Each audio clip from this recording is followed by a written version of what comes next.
You've also claimed you've had a conversation with Honorable Trollop, and it states in the WhatsApp. Sorry, Honorable who? Honorable Trollop, Ethel Trollop. What paragraph is that? No, it's not there. I'm just saying I just believe that you've been in conversation. I have the copies of the WhatsApp. I've never spoken to Honorable Trollop in my life. What? Yes. Never spoken to him. I sent him WhatsApp messages. Yes. But I've never spoken to him in my life. Never. Okay, but I've got proof that you sent him WhatsApp messages. And I didn't say. Wait for me to finish my question. And in your WhatsApp messages there, you've also said that you've never received any funds or gratification. Correct. Okay.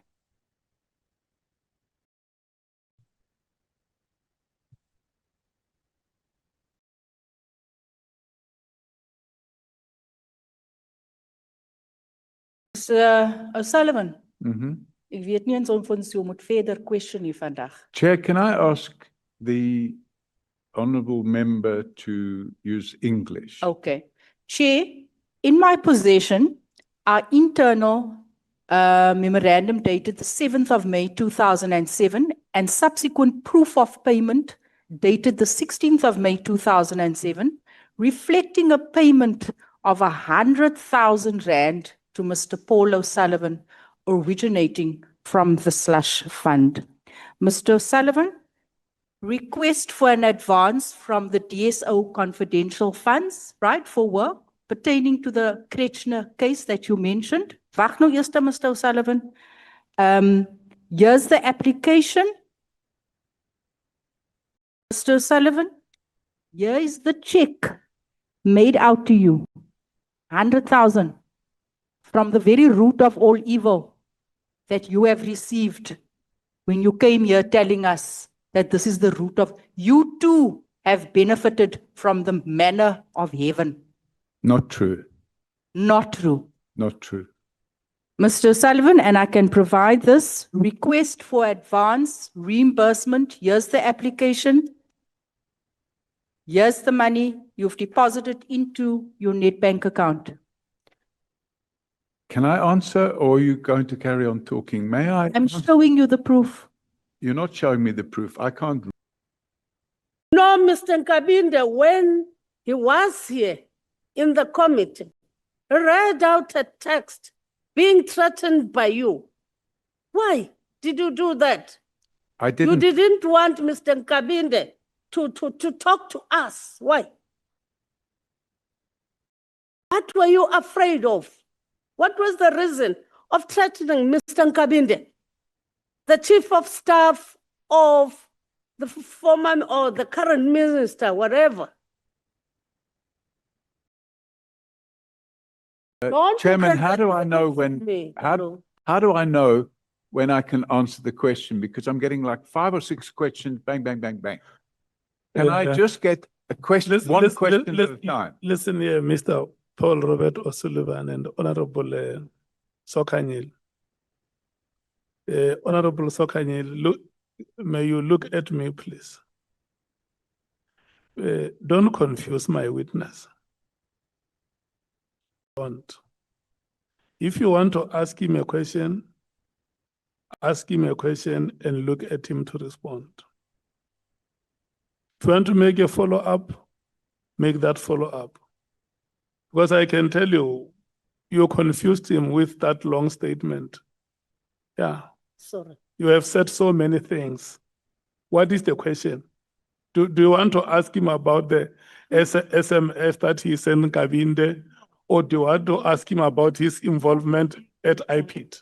I'm saying that Mr. Nkabinde was here in this committee.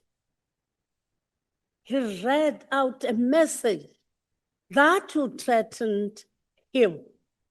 When he was here, he had to read out that message, afraid of you. Why did you threaten Mr. Nkabinde when he was in front of us? That's the question. I'm putting a background in what I'm saying so that you are clear what I'm asking for. Don't look at me, just answer me. I'm waiting for you to finish. I finished. Okay, so I think Honourable Member, if you can say, I've now finished answering my question, I will know that you're finished. I'll do that. In the first place, I didn't threaten him. I told him that it was a criminal offence to lie under oath, and you can go to prison for that. And I said to him, you're a lying crook and you belong in prison. Because what happened to me, I received a WhatsApp. I wasn't watching. If someone does Sorry, that Chairman, to you, Can I when you are finish sitting answering the there. question? Because we're not getting anywhere like this. I'm trying to answer the question and I'm being interrupted again. Yeah, so you confirm that that message was yours? yeah, No, Chairman, I did not threaten him. I Mm-hmm. told him that it's an offence to lie under oath in Parliament. It's okay. Do you confirm that you sent that message to Mr. Nkabinde? I sent that message to him, Thank you. but I wasn't watching him. read the message. What did it say? I'll have to find it. Actually, Why are you lying under oath? Why crook? wait. Commissioner Paul. Chairman, I did not say in my statement that he was the best commissioner. I never said that. If you can point that out to me, Okay. I would be very happy. We'll take you there. Do you know that Mr. Fivers Commissioner Fivers recognizes you as an information peddler, a liar, and a name dropper who went to his office, who asked to live with him to Ireland when he was headhunted by the Irish government to go and be commissioner in Ireland? What? I didn't understand that. What did you say? I am saying, do you know that Commissioner George Fivers regards you as a liar, an information peddler, a name dropper? And he says you went to his office when he was headhunted by the Irish government to go and preside over police in Ireland. This is the very first I'm hearing of it. I never went to his office. I didn't even know he was headhunted to go to Ireland. So I think somebody's fabricating these stories and passing it on to you. And I'm guessing it's probably people in crime intelligence. No, your guess is wrong. Who is it? Commissioner George Fivers said it himself in a public platform called African Renaissance Podcast. I've never seen that. So he's not crime intelligence. So he is lying. I suggest that possibly you have been misinformed. I've never gone to see George Fivers and asked him So to go he and is work in lying. Ireland. Can you produce the evidence that he said these things? I can send you a video. It's available. Can I? But I'm saying if he said it, he is lying, according to you. If he said that, he's lying. Yeah. So everyone else is lying except you. Who's everyone else? Can you define that? There are a lot please? of people you are mentioning in your statement that they are lying. So that's everyone else. That includes Masemula, that includes Kumalo, that includes Mkwanazi, it includes everyone else. So everyone else in South Africa in the world is lying except Mr. Paul O'Sullivan. You making that statement. We can pass it, it's fine. So there is an accusation against you that you captured IPID through Mr. Robert McBride in an attempt to do your own things within the security, the justice, the criminal justice system, of course, focusing on SAPS. Now, you confirm here that you would have assisted Mr. Robert McBride to get his job back. You went to an extent of popping out unprovoked 200,000 rands to pay for his legal fees. Mr. McBride came here under oath and said he has actually used some of your information, if not most of your information, in conducting investigations at IPID. Do you think that any rank and file citizen of South Africa can believe that you have not captured IPID at this rate?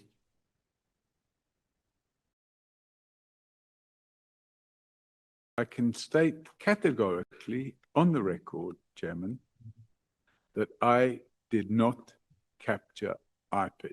And anybody that believes that to be the case is living in a different world, a dream world. And these facts that I've just provided to you mean nothing to you.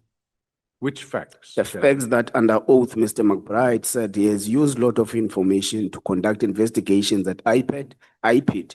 You have under oath confirmed in this parliament that you have paid Mr. McBride legal fees to get him reinstated at IPID. You said it. So are you saying these facts, two particular facts I'm talking about, mean nothing to you? Is that what you are saying? I don't understand what you mean by it means nothing to me. The reality of the situation. No, you're saying anyone who believes that you have captured IPID is dreaming. So I'm saying I'm putting facts before you that were actually accused under oath. So we were saying these facts are dreaming. Is these facts, two facts, a dream to you? So if you have a situation, Chairman, where the criminal justice system is captured by criminals, and a person such as myself, and I wasn't alone, by the way, there were others, decides to come and assist in uncapturing the criminal justice system, are all of those people now to be accused of capturing the criminal justice system? Because that's your analogy of it. And the reality of the situation is quite simple. In 2015 or 2016, I can't remember the year now, Robert McBride was unlawfully suspended. And after he was unlawfully suspended, a number of people got together, not as part of a strategy or anything like that. I found out that the Helen Suzman Foundation wanted to join as an amicus in an application that was being brought to set aside his suspension. I also found out that he had hired attorneys, a company called Adams & Adams, a very reputable firm in Pretoria. And I contacted the partner of that firm and I asked him, would it be acceptable to make a contribution towards the legal fees?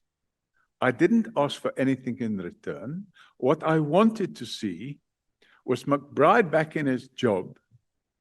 I wanted to see Nklemesa out of his job, and I wanted What to do you see... stand to benefit when he's back at his job? Pardon?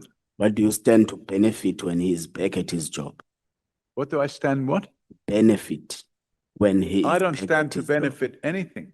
One who accuses you of being a foreign spy. That is the narrative of the corrupt... But do you blame them given these facts I'm putting before you? Yes, I do. That's Okay. the narrative of the corrupt generals in crime intelligence and the police service. And it's not a new narrative. It was first started by the late Jackie Celebi.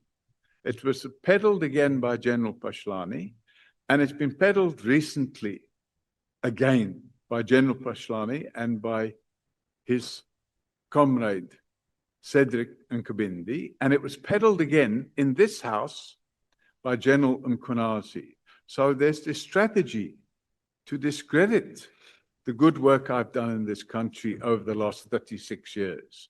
Okay. Who funded your property development business in South Africa? I did. You did? Yeah. But your company was still new, was established in 1985 in the UK.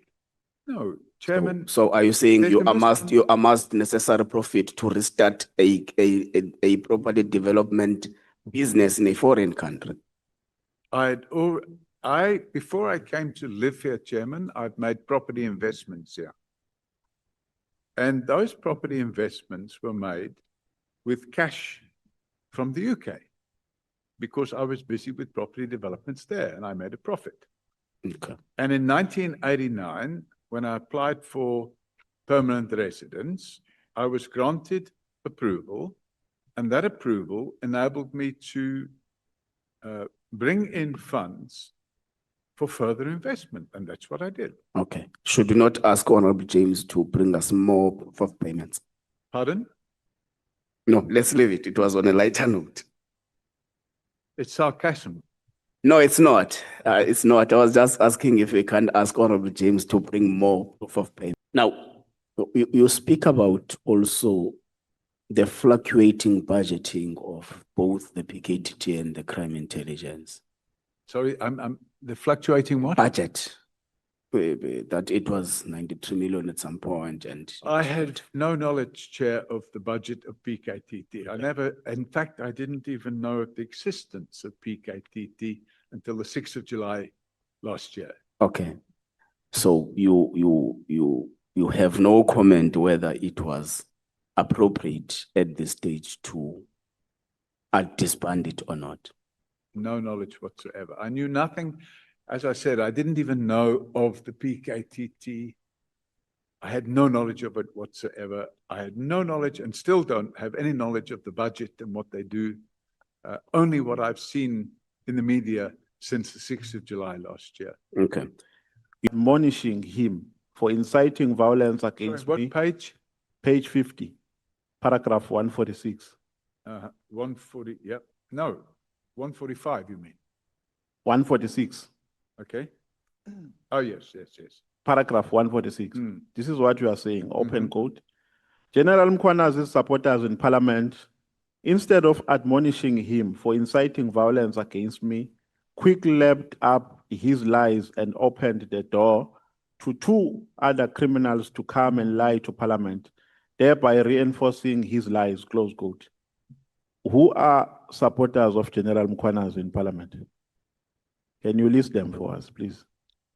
All the MKP members, All of them, okay, all the Action SA members, okay. to the extent that the Action SA members even go toy-toying in support of General Mkhwanazi. In parliament.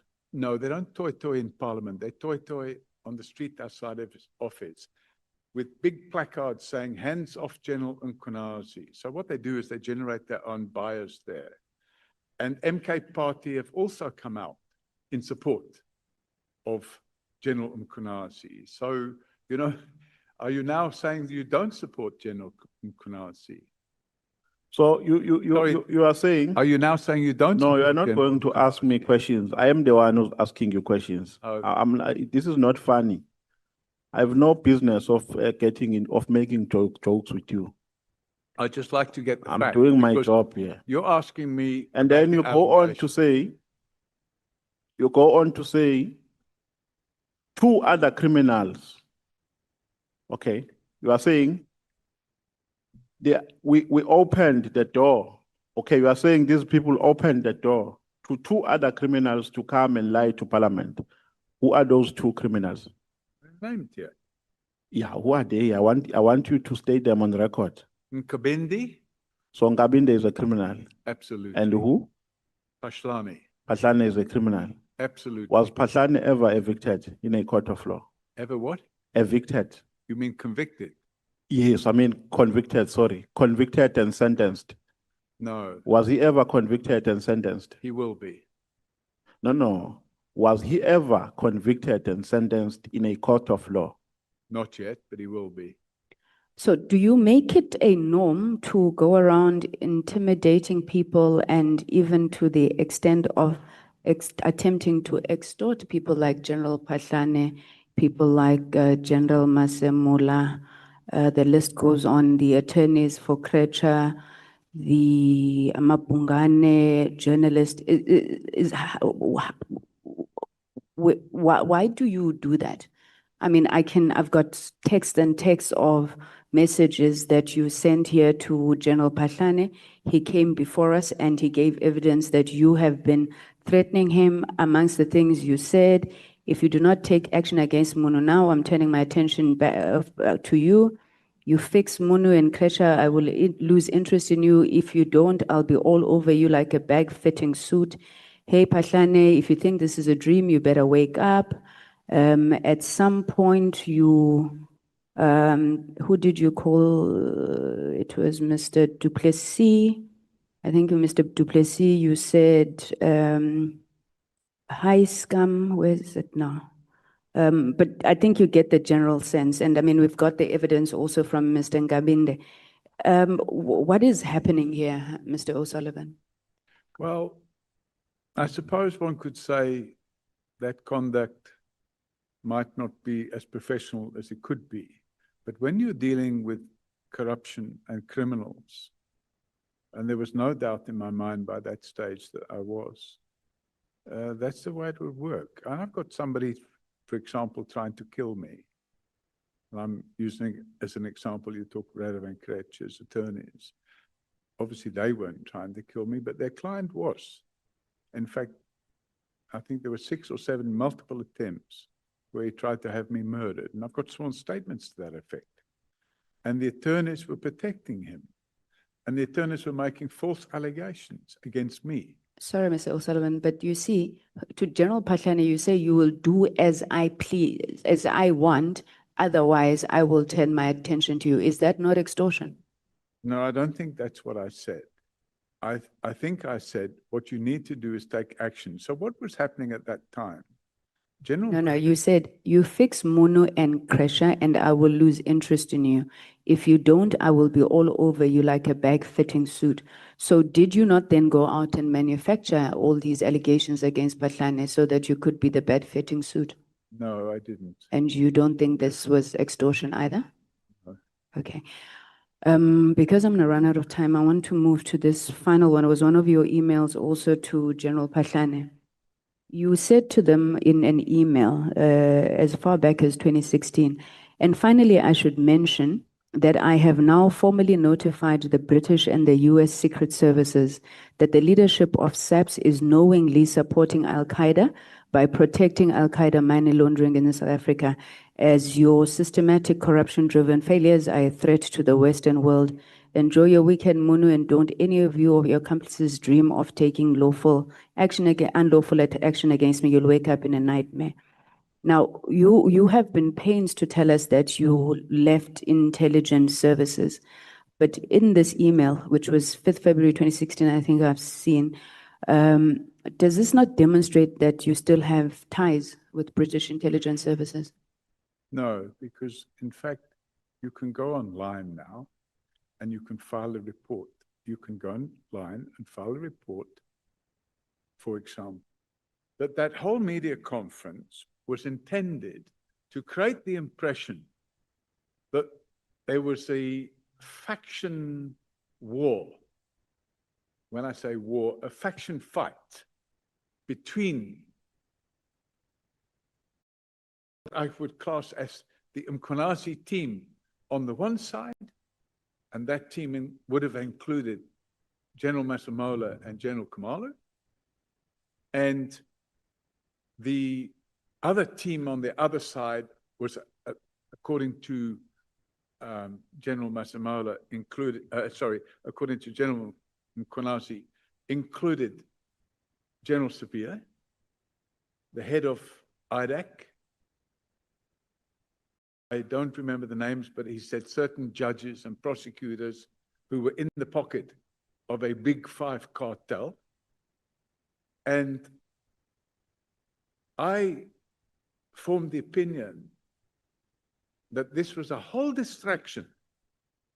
And the distraction, by the way, if you look at the transcript, it's clear that the main gripe he has was that people in crime intelligence had been arrested and charged with corruption on what he considered to be HR issues.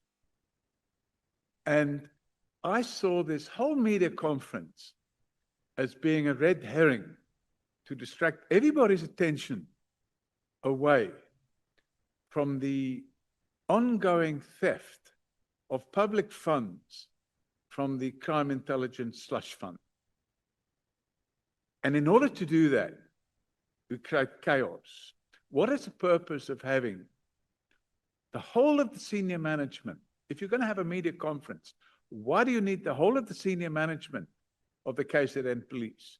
Why do you need to have 8 people, 4 on each side of you, or 6 on each side of you, dressed in combat uniform, wearing face masks? The whole thing was stage managed. And the only purpose, in my opinion, of that conference was to destabilize further the already unstable criminal justice system. In your knowledge, do you, are spies permitted to disclose their identity? Okay, no, I'm saying in your knowledge, having done the work that we've done over decades, does a person who is a spy permitted to disclose that I am a spy? I think that would defeat the object. So a person, if he's employed as a spy, it would be very silly to come around and say, by the way, I'm a spy. So what would be the purpose of disclosing his career as a spy? Okay. So in which case, that answer is also saying to us, even if you were a spy infiltrated into South Africa, you are not going to tell us that. Well,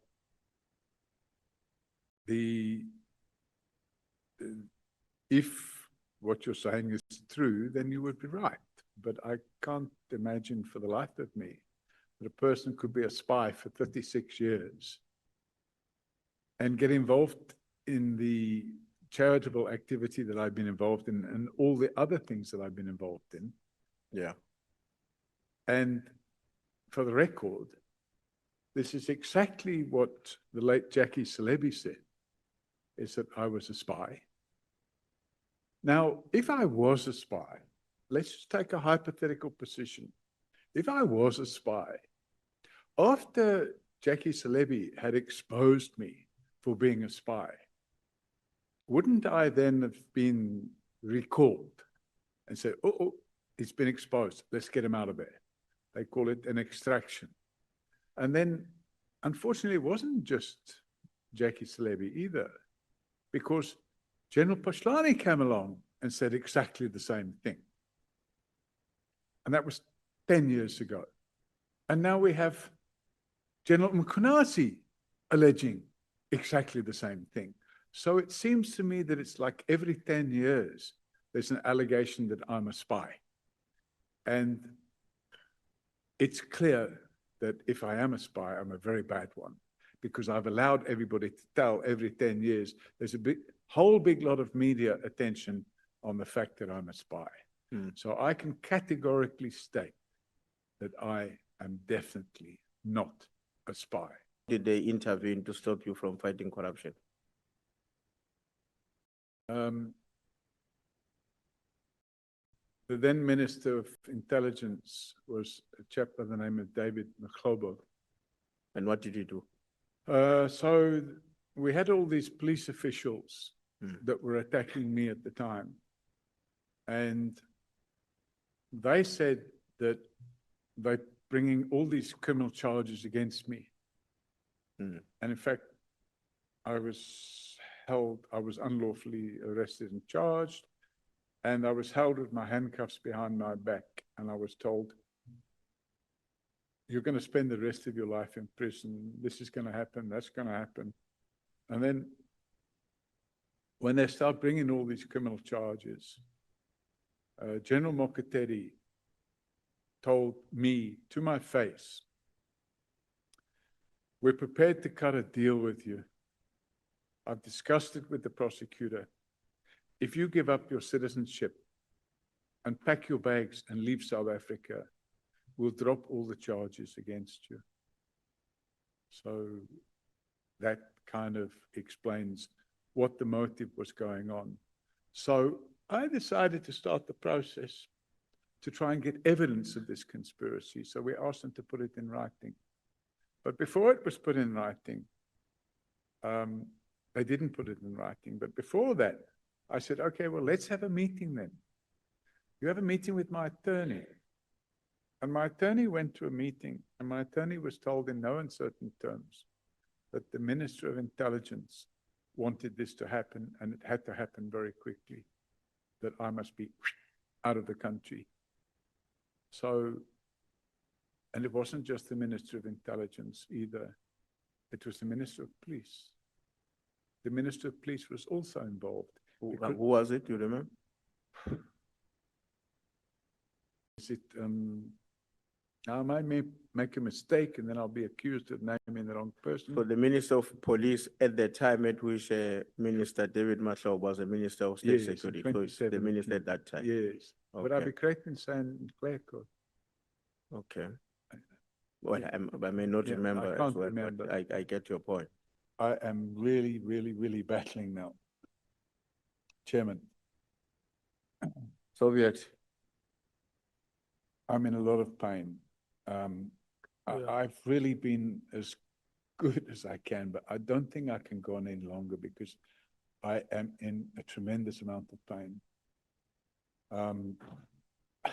If I sit another 5 minutes, it will be the best I can do. I'm very sorry, but I just can't sit any longer, and I can't stand. I need to go and lie down, and I need to do it soon. Otherwise, I'm going to be in agony. Well, in fact, I'm already in agony. And it's not that I'm trying to avoid answering questions, Chairman. I came here at 10 o'clock this morning. I've sat here, I've answered all the questions I can, but I just can't continue sitting any longer.